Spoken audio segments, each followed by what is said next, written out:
প্রিয় দর্শক, স্বাগত জানাচ্ছি সারাদিনের সংবাদে প্রতিদিনের আয়োজন রাত 11টার শীর্ষ সংবাদে। সারা বিশ্বের গুরুত্বপূর্ণ সব সংবাদের শিরোনাম জেনে নিন শুরুতেই। ভারতীয় গোয়েন্দা সংস্থার বিরুদ্ধে মার্কিন নিষেধাজ্ঞার সুপারিশ। জাতিসংঘ সাধারণ পরিষদের রোহিঙ্গা সংকট সম্পর্কিত প্রস্তাব গ্রহণ। নিখোঁজে দুদিন পর উদ্ধার হলো হামিম গ্রুপের জিএমের মরদেহ। দ্য হিন্দুকে প্রেস সচিব চীনের আগে ভারত সফরে যেতে চেয়েছেন ডক্টর ইউনূস। ফুলে ফুলে জাতির শ্রেষ্ঠ সন্তানদের স্মরণ। ৭১ অর্জিত স্বাধীনতা রক্ষা করতেই ২৪-এর অভ্যুত্থান হয়েছে বললেন উপদেষ্টা আসিফ। সংস্কার ও বিচারবিহীন নির্বাচন মেনে নেওয়া হবে না, মন্তব্য এনসিপি আহ্বায়ক নাহিদের। রাশিয়া ও ইউক্রেন কৃষ্ণ সাগরে অস্ত্রবিরতিতে সম্মত। স্মৃতিসৌধে আওয়ামী লীগের ঝটিকা মিছিল থেকে আটক ৩। মার্কিন গোয়েন্দাদের তথ্য চুরি ধরে ফেলেছে চীন। প্রিয় দর্শক, এবারে জেনে নিন বিস্তারিত। ফ্যাশন ব্র্যান্ড মানেই আর্ট। মার্কিন ফেডারেল সরকারের স্বাধীন panel US commission on international religious freedom একটি প্রতিবেদনে জানিয়েছে, ভারতের সংখ্যালঘুরা ক্রমবর্ধমান অমানবিক আচরণের শিকার হচ্ছেন।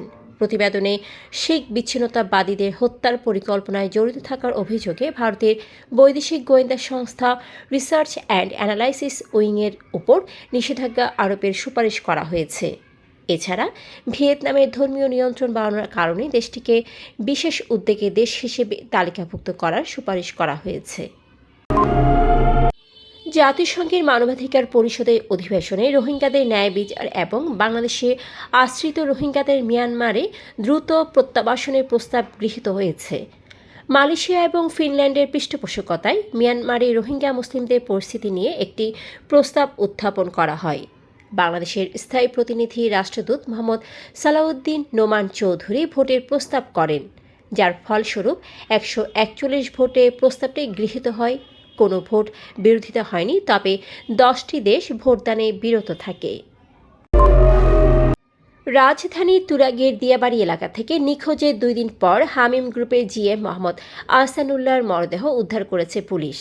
তিনি গত ২৩ মার্চ থেকে নিখোঁজ ছিলেন। মঙ্গলবার দুপুরে তার মরদেহ দিয়াবাড়ির ১৬ নম্বর সেক্টরের রাস্তার পাশে পাওয়া যায়। তুরাগ থানার ওসি মোহাম্মদ রাহাত খান জানান, মরদেহটি আহসানুল্লাহর বলে নিশ্চিত করা হয়েছে।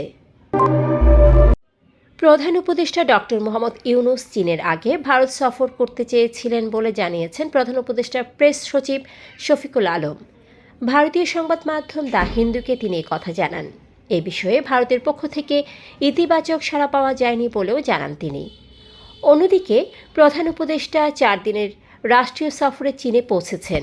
বুধবার বাংলাদেশ সময় বিকেল ৪টা ১৫ তার বিমান হাইওয়ান বিমানবন্দরে অবতরণ করে, যেখানে তাকে স্বাগত জানান বাংলাদেশের রাষ্ট্রদূত মোহাম্মদ নাজমুল ইসলাম ও হাইওয়ান প্রদেশের ভাইস গভর্নর কিউনগাই বো।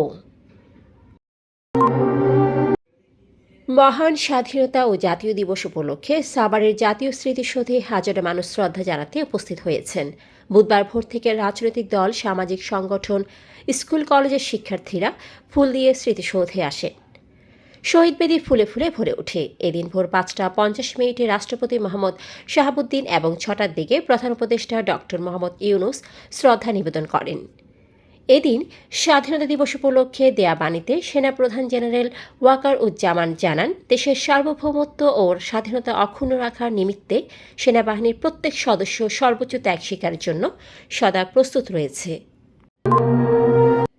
৭১ অর্জিত স্বাধীনতা রক্ষা করতে ২৪-এর অভ্যুত্থান হয়েছে বলে মন্তব্য করেছেন যুব ও ক্রীড়া উপদেষ্টা আসিফ মাহমুদ সজীব ভূঁইয়া। বুধবার সাভারের জাতীয় স্মৃতিসৌধে ৭১-এর বীর সেনাদের প্রতি শ্রদ্ধা জানিয়ে সাংবাদিকদের সঙ্গে আলাপকালে তিনি একথা বলেন। অন্যদিকে জুলাই অভ্যুত্থানকে যারা দ্বিতীয় স্বাধীনতা বলছেন তারা স্বাধীনতা দিবসকে খাটো করতে চায় বলে মন্তব্য করেছেন বিএনপি স্থায়ী কমিটির সদস্য মির্জা আব্বাস।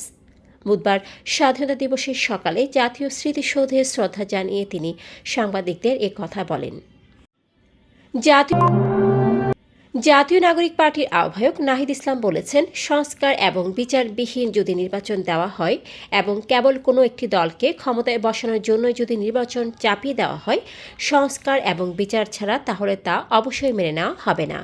বুধবার সকালে সাভারে জাতীয় স্মৃতিসৌধে মহান স্বাধীনতা ও জাতীয় দিবসে শ্রদ্ধা নিবেদন শেষে সাংবাদিকদের সাথে আলাপকালে তিনি একথা বলেন।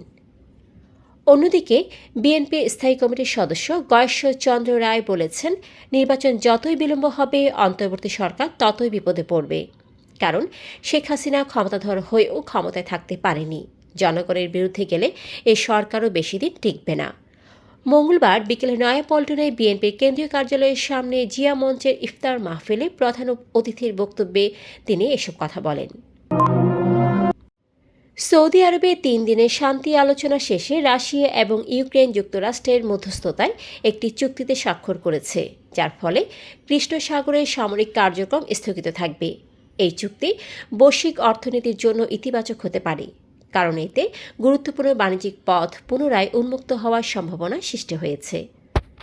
যুক্তরাষ্ট্র চুক্তিটিকে দীর্ঘস্থায়ী শান্তির জন্য গুরুত্বপূর্ণ পদক্ষেপ হিসেবে অভিহিত করেছে এবং উভয় পক্ষ একে অপরের জ্বালানি অবকাঠামোতে হামলা না করার পূর্ববর্তী চুক্তি বাস্তবায়নে সম্মত হয়েছে। সাভারে জাতীয় স্মৃতিসৌধে লাল পতাকা হাতে ঝটিকা মিছিলের সময় 3 জনকে আটক করেছে আশুলিয়া থানা পুলিশ। বুধবার দুপুরে আওয়ামী লীগের পক্ষে জয় বাংলা জয় বঙ্গবন্ধু স্লোগান দেওয়ার অভিযোগে তাদের আটক করা হয়।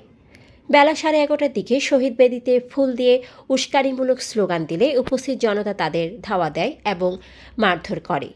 পরে পুলিশ ঘটনাস্থলে পৌঁছে সন্দেহভাজন হিসেবে তাদের আটক করে।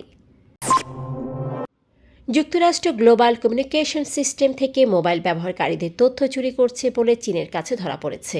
চীনের সাইবার সিকিউরিটি ইন্ডাস্ট্রি অ্যাসোসিয়েশন এ নিয়ে 11 অধ্যায়ের একটি প্রতিবেদন প্রকাশ করেছে। প্রতিবেদনে মার্কিন গোয়েন্দা সংস্থাগুলোর smart device, SIM card, operating system, WiFi, Bluetooth, cellular network ও জিপিএসের মাধ্যমে তথ্য চুরির বিস্তারিত তুলে ধরা হয়েছে। এছাড়া তারা আইটি কোম্পানির ডেটা সেন্টার ও মোবাইল ইকোসিস্টেমে অনুপ্রবেশের সক্ষমতাও তৈরি করছে। দর্শক, এতক্ষণ আমাদের সাথে থাকার জন্য ধন্যবাদ। প্রতি মুহূর্তে দেশ বিদেশের গুরুত্বপূর্ণ সব সংবাদ জানতে ভিজিট করুন www.সারাদিনেরসংবাদ.com ও চোখ রাখুন সারাদিনের সংবাদের অফিসিয়াল ফেসবুক পেজে। Fashion brand Money Art, men's, ladies and kids wear.